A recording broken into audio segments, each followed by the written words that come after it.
Good morning. Good morning. This is Julian. Sunday morning, August. Don't know what day it is, but it's a beautiful day. It's a beautiful morning. I am taking my early morning walk inside my neighborhood. Beautiful lake, if you can see, little pond rather, but peaceful, quiet. Nature chirping, buzzing, doing this thing. And I find myself thinking about a lot of things on my early morning walk. I love taking this walk. Um, I try to do it often, as a matter of fact. And I'm usually walking and thinking, right? What the Buddhists might call a walking meditation. It feels necessary. I certainly need to do this. This is something that I love to do. I love to grab pine needles and smell that smell. I love the smell of just being outside, knowing what time of the year it is, because there's different smells and different times of the year. I'm thankful I don't have crazy allergies to being outside and that I can do this. So I appreciate it. I take it seriously. I'm grateful for it. But today, what's bringing me here is the idea of maybe sharing this walk, and expressing what's on my mind today.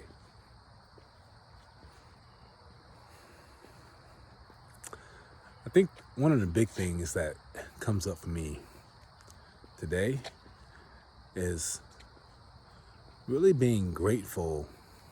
It's an attitude of gratitude, but for family.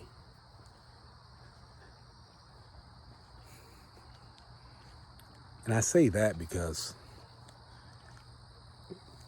we've had my wife and I and my son, we've had a lot of great moments with our family on both sides. We've had a lot of major milestones that we've crossed. We've had some major loss, right? So major milestones, but on the positive and negative ends of the spectrum. And it makes me want to really slow down and say a word about family.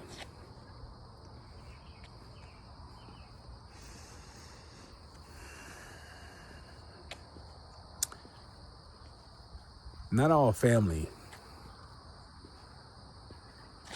is happy with each other. Not all family has the same level of love for each other. And not all family is open to receiving or has a quality of attention to each other that you'd hope for, right? So, on one hand, I've got people in my family who are estranged from the others. I get it.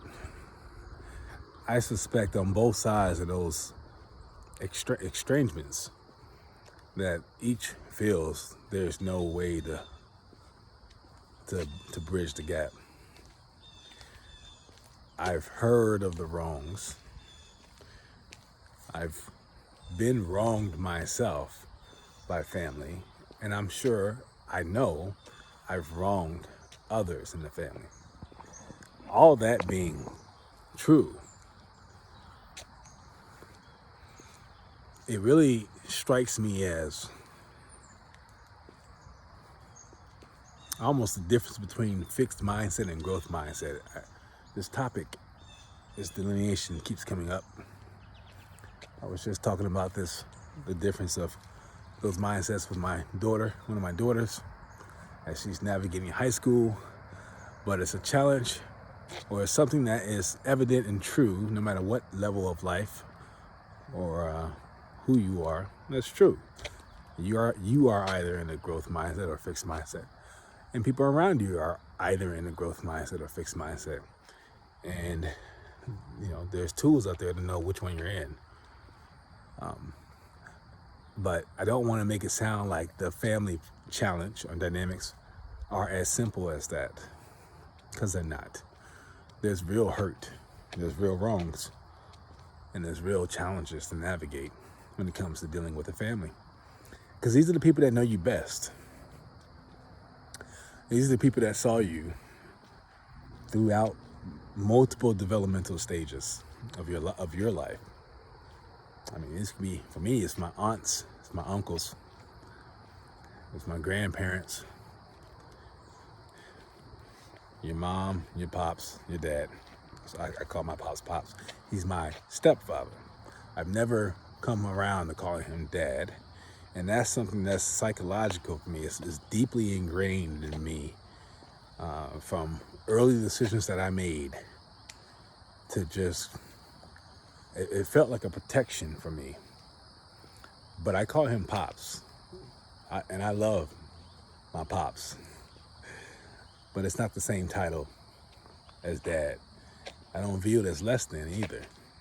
So the valuation aspect of that to me is what matters, but the definitional aspects also matter.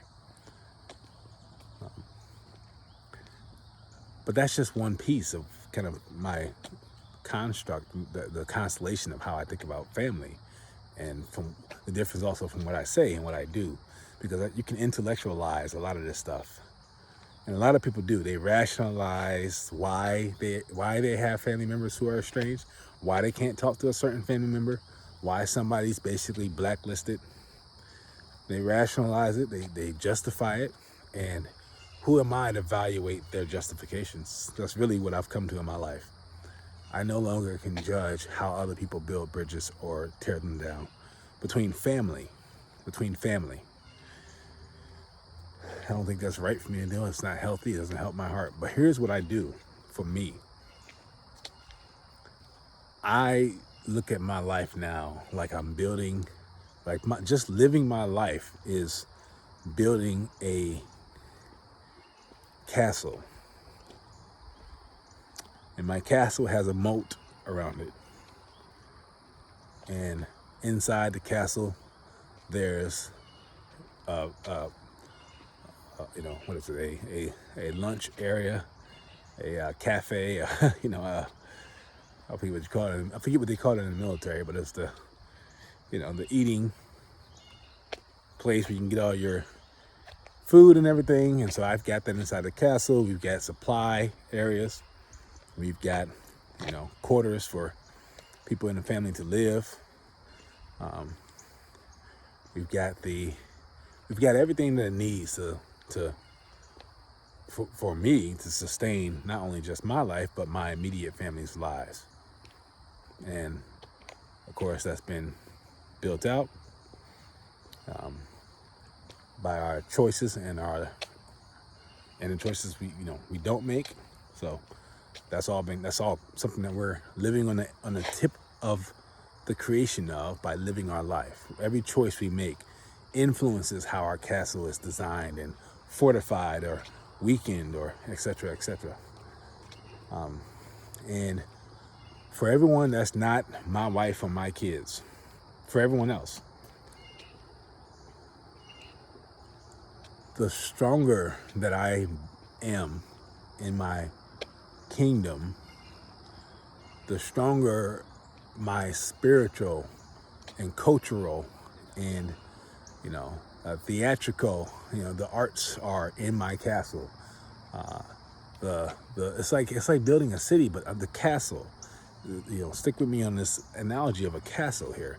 Inside the castle, it doesn't have to be a small castle, right? I mean, how big you build that inner world and how satisfactory that lifestyle is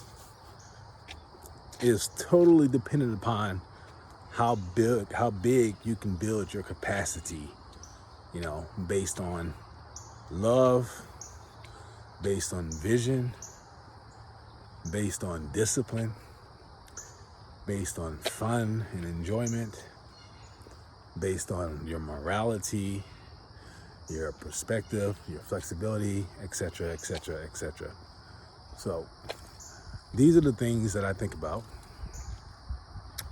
when I think about family, because we've had my baby sister and my brother-in-law were able to come and stay with us in our home and stay with my family, and we had a wonderful time. I wished the day for them to leave never came because I enjoyed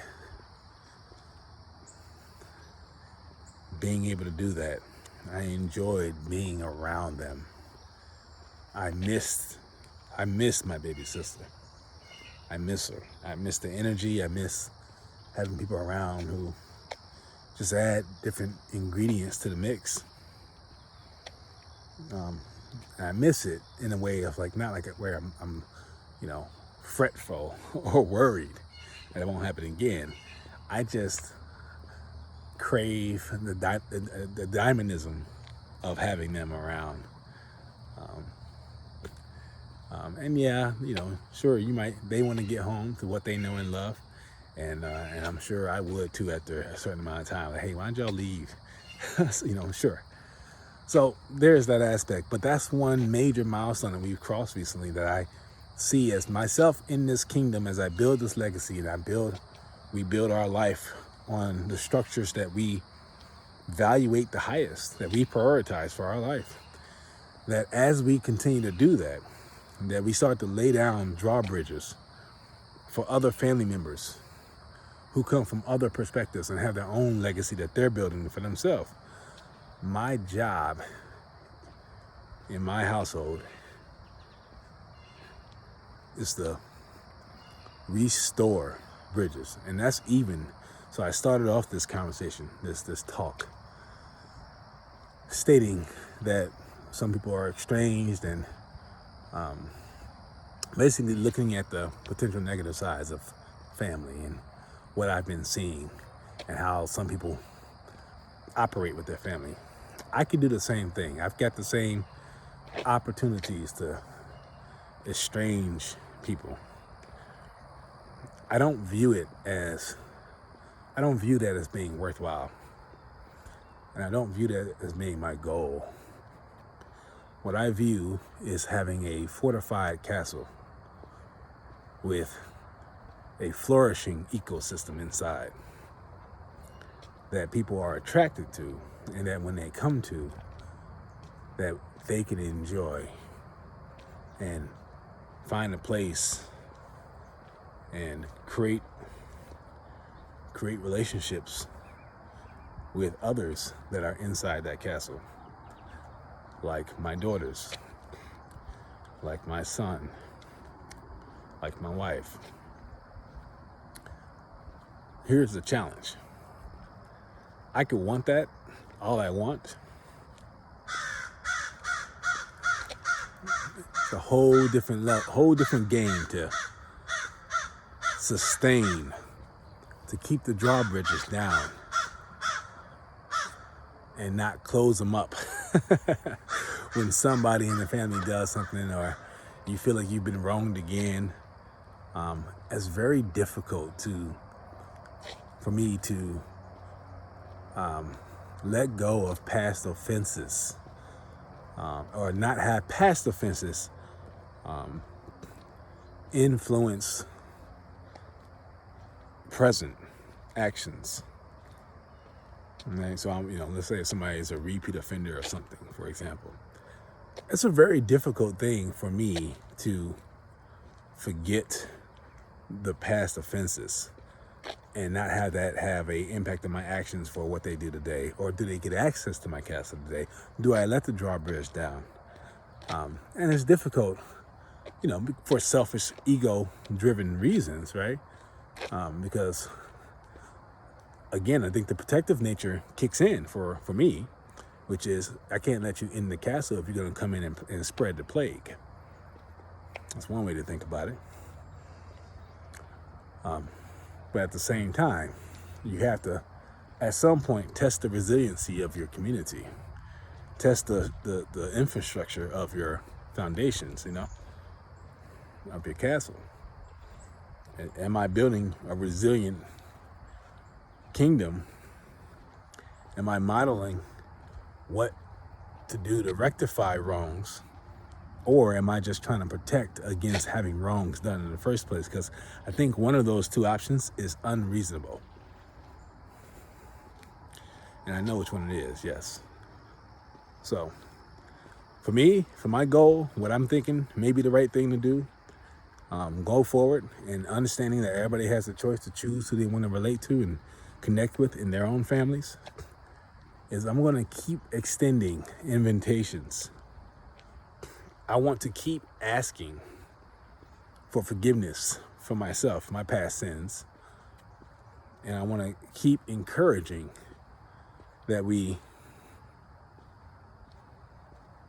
create the kingdom collectively that we want, with the right safeguards, but more importantly, with the right resources and tools to enable this to perpetuate and to grow. We want to be at the Johnson house, at my household, my wife and I, and my son. We want to restore relationships.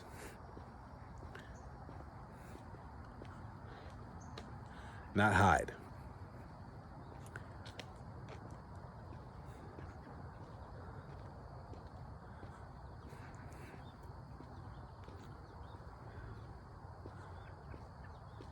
The world right now is very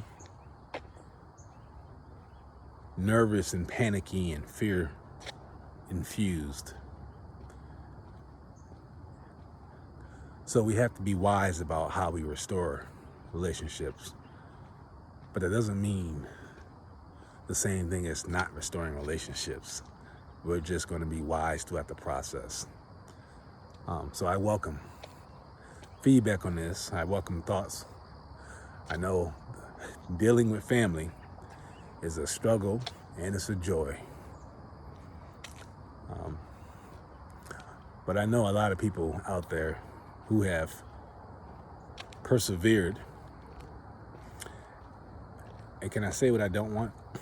I don't want anyone in my family to wait too long to realize that this is what they should have been focused on in the first place. You know, because you go through life, you're young at first, you